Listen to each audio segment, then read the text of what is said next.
portanto, nós estamos falando de sociedades do índio também. igualitárias, que produzem de forma igualitária. O que significa isso? Todo mundo trabalha e o produto do trabalho é de todos. Nós estamos falando de uma sociedade que, da época em que os portugueses chegaram, era uma sociedade de guerreiros. Então, o que acontecia? Eles eram igualitários na comunidade, mas eles tinham rivais entre eles, porque eles precisavam de disputar o território. É daí que vem, por exemplo, essas práticas da chamada antropofagia ritual, né? Que, infelizmente, muitas vezes, de forma preconceituosa, é chamada de canibalismo. Havia um ritual, né? E esse ritual era mais ou menos assim. Havia a crença de que comer o inimigo, né? Diz que deglutir o inimigo, né? Degustar o inimigo, era uma forma de trazer e carregar para si a coragem que esse guerreiro trazia. Então havia uma dignidade nesse processo e era um ritual. Tanto é que tem uma história interessante que, quando veio um europeu para cá, ele foi capturado pelos tupinambás.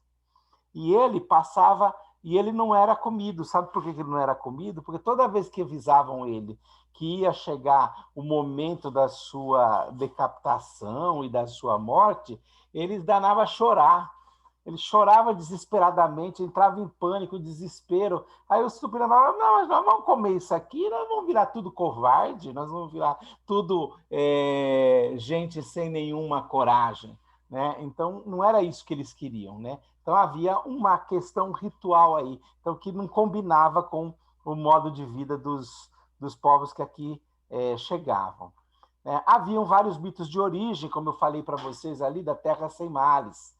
Essa imagem que está do lado, que eu coloquei, é do índio Ailton Krenak, que vocês já viram, que eu já falei sobre ele, que ele resgata muito dessa coisa da mitologia indígena como parte mesmo, né, de um sonho do bem viver, um bem viver de todos, que ainda é sonhado pelos povos indígenas nos dias de hoje.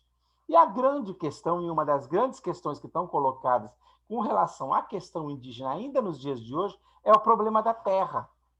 Porque a terra, dentro da sociedade que nós vivemos, ela tem um valor, e tem um valor de ordem capitalista, um valor monetário, o que é diferente do olhar indígena para a questão da terra.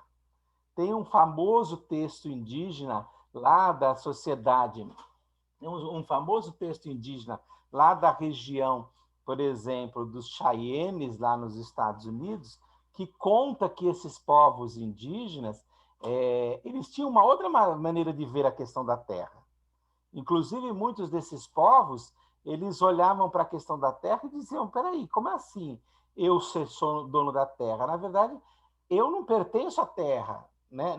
A terra não pertence a mim, sou eu que pertenço à terra, sou eu que faço parte da natureza, né? Então, havia uma visão completamente diferente. E a questão das terras indígenas é fundamental. E ainda hoje é um problema que a gente tem, que é a questão da demarcação das terras indígenas, para que esses povos, né, ou os remanescentes desses povos, continuem preservando a sua vida e preservando a natureza.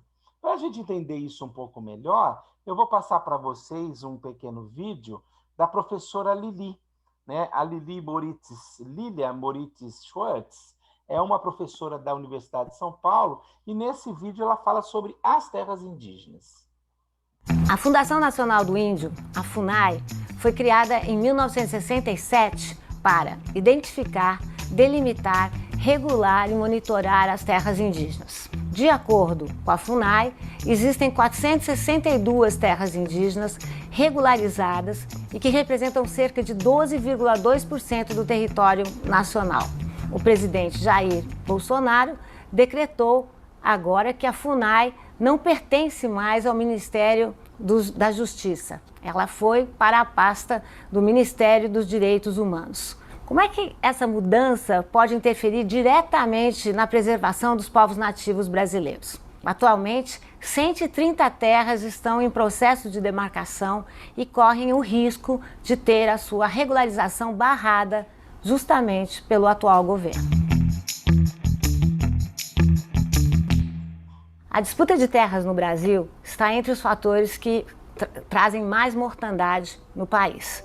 Já as populações indígenas são as mais atingidas por esse tipo de violência que lhes tira não só a vida, mas também os seus direitos constitucionais às terras que pertenceram aos seus ancestrais. Mas essa história, ela é bem antiga, data da época da descoberta, quando a mão de obra indígena foi utilizada ao lado da mão de obra africana. Segundo a antropóloga Manuela Carneiro da Cunha, estima-se que 1 a 8,5 milhões dos habitantes das terras baixas da América do Sul teriam perecido com a chegada dos europeus. Existe um consenso entre os historiadores sobre a magnitude da catástrofe. Eles diferem apenas no que se refere à proporção das perdas.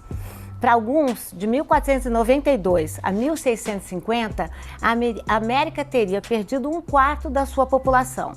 Para outros, a queda da população foi da ordem de 95% a 96%.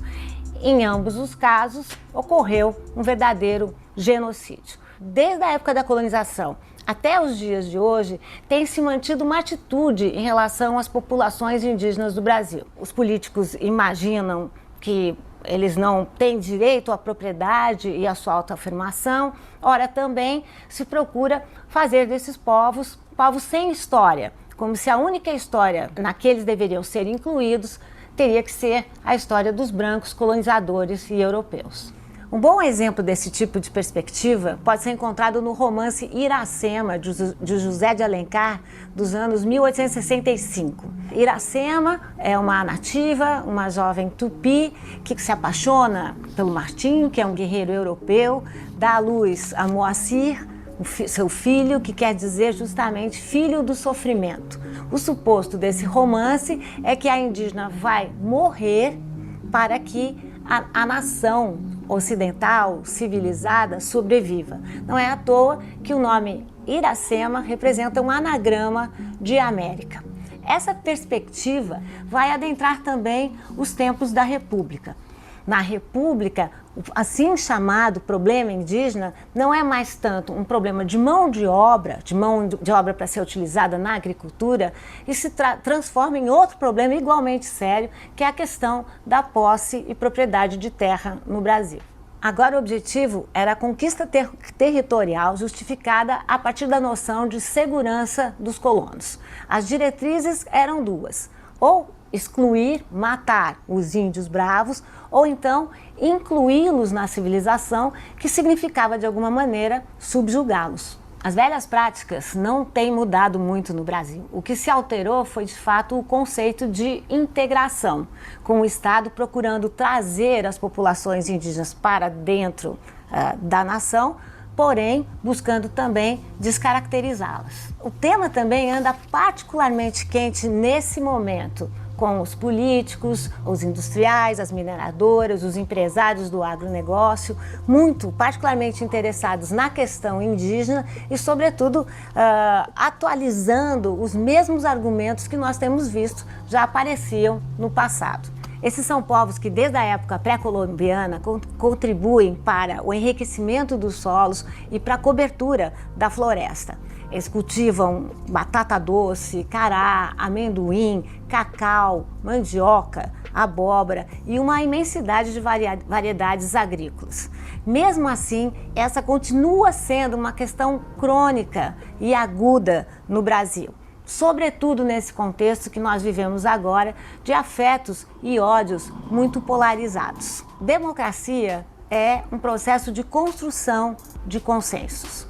Já os governos mais conservadores tendem a não respeitar os direitos das minorias. Ao contrário, procuram anulá-los e acabar com a sua história e ainda mais transformá-los em estrangeiros na sua própria terra. O reconhecimento desses sujeitos políticos faz parte de um contexto de expansão da nossa cartela de direitos democráticos.